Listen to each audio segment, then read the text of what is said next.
Hello everyone शांति पाठशाला को मु आपण मानंकु स्वागत जनाउछि। आजिकार वीडियो रे आमे आलोचना करिबा एक पत्र लिखन। वीडियोटी आरंभ करिबा पूर्वरु चैनल को सब्सक्राइब करिनियंतु एवं पाखरे थिबा बेल आइकन टी को प्रेस करि दियंतु। तेबे चलंतु आरंभ करिबा। पितृवियोग घटिथिबा एक बंधुंक निकटकु सांत्वनामूलक पत्र प्रदान कर। डाहाण पटे उपरे लेखाजिब नीलकंठ छात्रावास सत्यवादी तारीख 16/6/2024।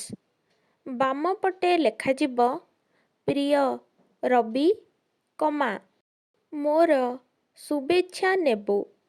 माँ बड़ भाई ओ भाउजंकु मोर भक्तिपूर्ण नमस्कार जणाइबा संगे संगे पुतुरा ओ झियारींकु मोर स्नेहाशीष देबु।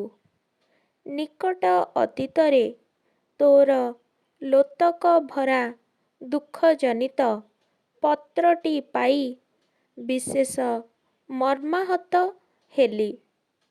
तो पितांक मृत्यु खबर बिना मेघरे वज्रपात सदृश। मौसांकर मिठा मिठा उपदेशात्मक कथा एबे मध्य मोर मने पड़ुछि।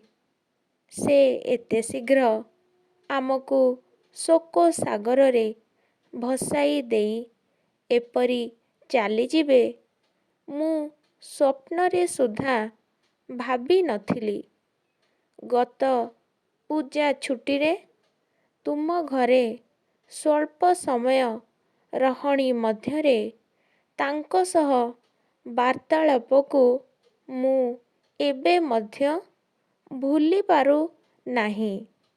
तांको परी सचोट ओ निस्वार्थपर व्यक्ति संसार रे विरल।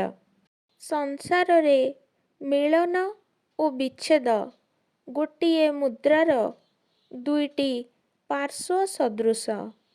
गीतारे लेखा अछि देवता हेले भी मृत्यु अनिवार्य। ताकू केही उल्लंघन करि पारि नाहंती कि करि पारिबे नाही। अवश्य तू दुखरे भांगी पड़िथिबु निश्चय। तथापि एही समयरे अधिक साहस ओ धैर्य आवश्यक। ए विपद समयरे तते कोण बा मु सांत्वना देबी। दुखरे भांगी पड़िथिबा माउसींकु सांत्वनामूलक बल प्रदान करिबु बोली आशा। सबुठारु तांको जीवनरे विशेष क्षति घटिला। जाहा सबु घटिगला ताकू आमे केही परिवर्तन करि पारि नथांते। तथापि तांको अमर आत्मार सद्गति कामना पाई ईश्वरंक निकटरे प्रार्थना करिबा। आगामी सप्ताहरे मु निश्चय तुम घरकू जिबी अन्यान्य साक्षातरे। डाहाण पटे तळकू लेखिबा इति तोर हतभाग्य अंतरंग बंधु नरहरि। तापरे ठिकणा प्रेरक प्रापक ओ टिकेट। प्रेरकरे लेखिबा जे पत्र पठाउचंती तांको नाम ओ ठिकणा। प्रापकरे जिए पत्र पाइबे तांकर नाम ओ ठिकणा। प्रेरक गौरांग चरण विश्वाल, नीलकंठ छात्रावास सत्यवादी, ग्राम पोस्ट सत्यवादी, जिला पुरी। प्रापक श्री रवि नारायण दास, ଗ୍ରାମ ପିୟବଳରାମପୁର, ପୋଷ୍ଟ କରିଲୋପାଟଣା, ଜିଲ୍ଲା ଯାଜପୁର।